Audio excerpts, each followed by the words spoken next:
సాధారణంగా మీరు స్కూల్లో భోజనం చేసేటప్పుడు తినడం కంటే మీ ఫ్రెండ్స్‌తో ఎక్కువగా మాట్లాడుతూ ఫుడ్‌ని ఎంజాయ్ చేస్తూ తినలేరు.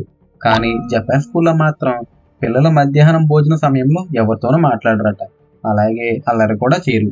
ఎవరైనా డిసిప్లిన్ కోసం పెట్టారా అని అనుకుంటున్నారా? కానే కాదండి. దీని వెనక చాలా అర్థం ఉంది. ఫస్ట్ టైం మా వీడియోని చూస్తుంటే ప్లీజ్ లైక్ చేయండి, షేర్ చేయండి, సబ్స్క్రైబ్ చేయడం మాత్రం మర్చిపోకండి. అలాగే కింద ఉన్న గంట సింబల్ కూడా యాక్టివేట్ చేసుకోండి. మైండ్‌ఫుల్ ఈటింగ్ జపాన్ ఇప్పుడు సాంస్కృతికంగా మనసు పెట్టి తినాలి అనే భావనను ప్రోత్సహిస్తుందంట. వారు ఇచ్కి ఇచ్చియే అనే తత్వాన్ని పాటిస్తారు. అంటే ప్రతి క్షణం ఒక్కటే ప్రత్యక్షం. భోజనం సమయంలో మాట్లాడకుండా తినడం వలన మనం తినే ఆహారంపై పూర్తిగా దృష్టి పెడతాం అని వారు నమ్ముతారు. అదేవిధంగా ఆహారాన్ని మెత్తగా నమిలి తినడం వలన జీర్ణక్రియకు ఇది బాగా సహాయపడుతుందని వారు గట్టిగా భావిస్తారు. Next gratitude.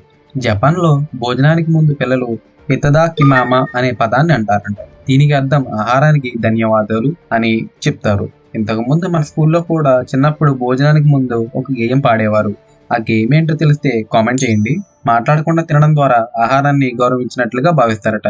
ఇది ఇచ్చిన వారి పట్ల మరియు ప్రకృతి పట్ల కృతజ్ఞతలు చూపే విధానంగా వీరు భావిస్తారు. Next being respectful. శబ్దం చేయకుండా తినడం వలన పక్క వాళ్ళకు డిస్టర్బ్ చేయకుండా ఉంటారు. ఇది సామాజిక బాధ్యతగా తీసుకుంటారట. నా వల్ల ఎవరికి ఇబ్బంది కలగకూడదనే భావనను పిల్లల్లో కలిగించడానికి జపాన్ స్కూల్ ఇలా చేస్తారట. ఇది చిన్నపిల్లల దగ్గర నుండి వారికి నేర్పిస్తారు. కానీ మన ఇండియన్ స్కూల్లో మాత్రం వాటికి అన్నిటికీ విరుద్ధంగా మార్క్స్ అనే బోర్డుని తగిలించుకోవడానికి మాత్రమే మన స్కూలింగ్ సిస్టమ్ అనేది ఉంటుంది.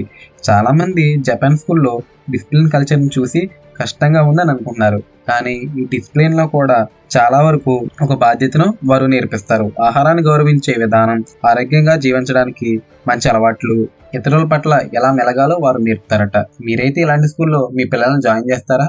జాయిన్ చేసేలాంటే ఒక లైక్ చేయండి. Full video and description please the watch now. అలాగే పైన కనిపించే థంబ్‌నెయిల్‌లో ఆ వీడియో ఉంటుంది. తప్పకుండా మరిన్ని ఇంట్రెస్టింగ్ వీడియోస్ కోసం చూసేయండి.